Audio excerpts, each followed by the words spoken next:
Yo guys, Superior David here. The new expansion drops, in like a little bit less than a month. So I thought today I give you what I think are the best decks that you could use to hit Legend before the new expansion drops. As always, if you like these kinds of videos, make sure to hit that like button. Also subscribe to the channel if you aren't already. Not only does it help get my videos out into the YouTube algorithm, but if you do, maybe next time I'll actually comb my hair before I record this video. So with that out of the way, let's get into these decks. First up, we've got everyone's favorite deck, good old Naga Priest. That's really the deck it's the best deck in the game. It's dictating the meta. There's no way around it. Naga Priest is a certified banger right now. And what makes this deck so powerful is just the sheer flexibility of it. You can curve out aggressively with your Slither Spears and your Murkwater Scribes and then weave in those Serpent Wigs to really snowball very hard and fast in the early game. And that could catch a lot of decks off guard and you could just win games before they even get started. But then at the same time, you could also play a long game where maybe you play towards like a giant Boon of the Ascended. You wait till you have some like a Radiant Elemental and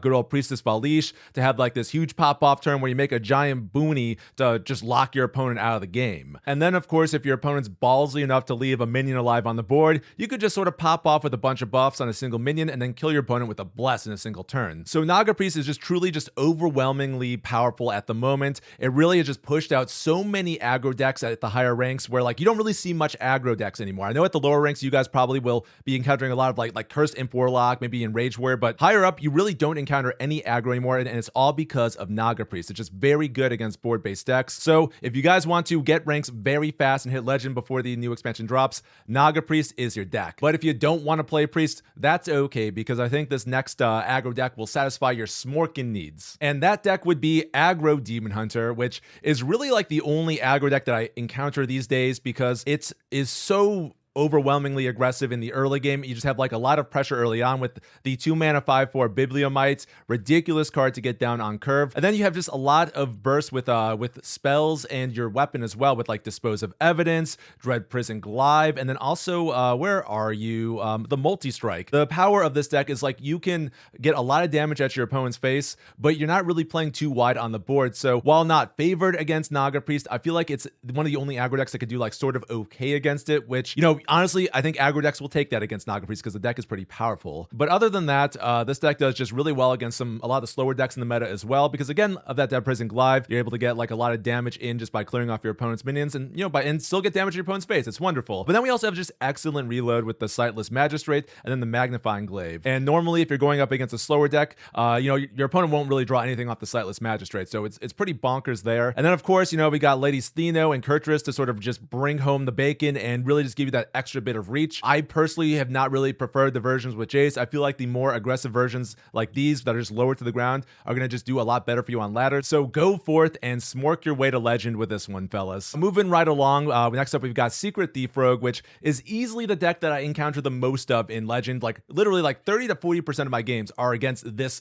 rogue deck. It's just really annoying right now because not only do you have like these scams from the Thief package with the Jackpot as well as the Tooth of Nefarian to give you those random scam spells that your opponent really can't play around because they don't know that you have them. But then this version really just leans into the secret package, which turns out secret package actually pretty good. Sure, the double cross, I guess it's kind of nice for card draw, but I think the real powerful secret card here is the Perjury, just because it just gives you another secret that your opponent can't play around because they just have no idea what it could possibly be. They see a mage secret and all of a sudden the gears start turning, they start questioning all their life decisions, and oftentimes they'll just play around whatever like harms them the most, and just by the fact that you play a mage secret, they're going to just screw themselves over. It's wonderful. But what really makes this deck so annoying to deal with, though, is the Ghastly Gravedigger. I think this is just a card that people have sort of slept on and have now realized is actually just so obnoxiously powerful. You play this card down when you have a secret, and then you could like Shadow Step it back, because we do run Shadow Step up here, and then you get multiple triggers on this Ghastly Gravedigger, and you can just like strip all the cards out of your opponent's hand, and it's an absolute devastating card to play against like any slower deck. They will hate you so much. So overall, Thief Rogue is definitely just a solid performer on ladder right now. I feel like before the Death Knight cards were thrown in, it was like, maybe in a bit of a lower position, but I think now that people are realizing that the secret package is pretty filthy and that this deck sort of just really leaning into that with the Ghastly Gravedigger, it's gotten a lot better. Definitely like a solid tier 2 deck, and with just all the randomness, you're going to be scamming a lot of opponents. And trust me, you should just not accept any friend requests you receive while playing this deck, because I'm sure your opponents will just be very upset with you. Moving on to another deck that's certainly to, frustrate your opponent, we have everyone's favorite deck, Celestial Alignment Druid. I'm just shocked that this deck is actually just making a comeback right now. Celestial Alignment's actually performing just like significantly better than Ramp Druid. If you're playing Ramp Druid, you're playing a bad Druid deck. Celestial Alignment Druid is actually pretty good. Being able to ramp early into Celestial Alignment allows you to just sort of pop off with, of course, your Anaconda and then your Nourishes. But we also have, Ultimate Infestation, just a good way to churn through our deck for 1 mana. And then, of course, we have a variety of win conditions here. So we got the classic win conditions, Sire Denathrius, that we often combo with the brand, but you're not as reliant on that in Celestial Alignment Druid, just due to the fact that we have cards like Alexstrasza the Lifebinder, which is, another card you can combo with brand, but also the Jailer, which I find is low-key very powerful in any like sort of Druid mirror, because once you play the Jailer, it just turns off so many of your opponent's cards, like, like Sire Denathrius, Insatiable Devourer, and then, where are you? The Sylvanas. None of those cards really work anymore, and you're able to just take over the game with the Jailer. And I've got to mention one last card, and that is the Spreading Plague, which has made its triumphant return to Standard. Turns out this card still pretty broken. Definitely just very good at stalling out the game and giving you that time to sort of set up those broken alignment pop-off turns. So if you haven't checked out my video on this deck, definitely want to give it a peek, because, man, did some dirty things with Spreading Plague, did some dirty things with the Jailer, and of course, all this is just powered by the alignment. Finally, to round things off here, we've got Savitz's Control Paladin, which I was playing the other day. Control Paladin is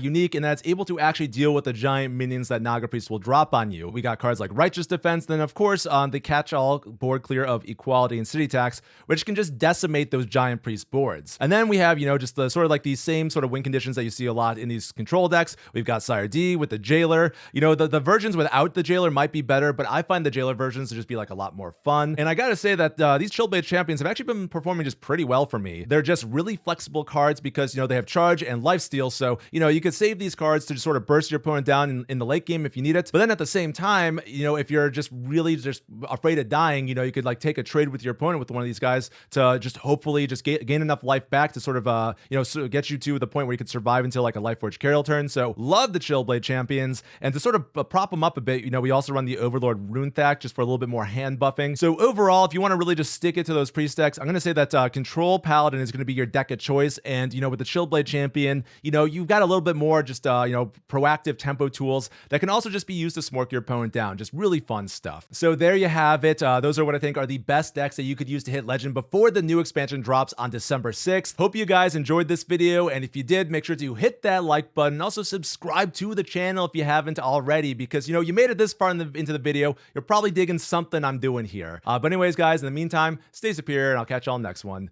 Later.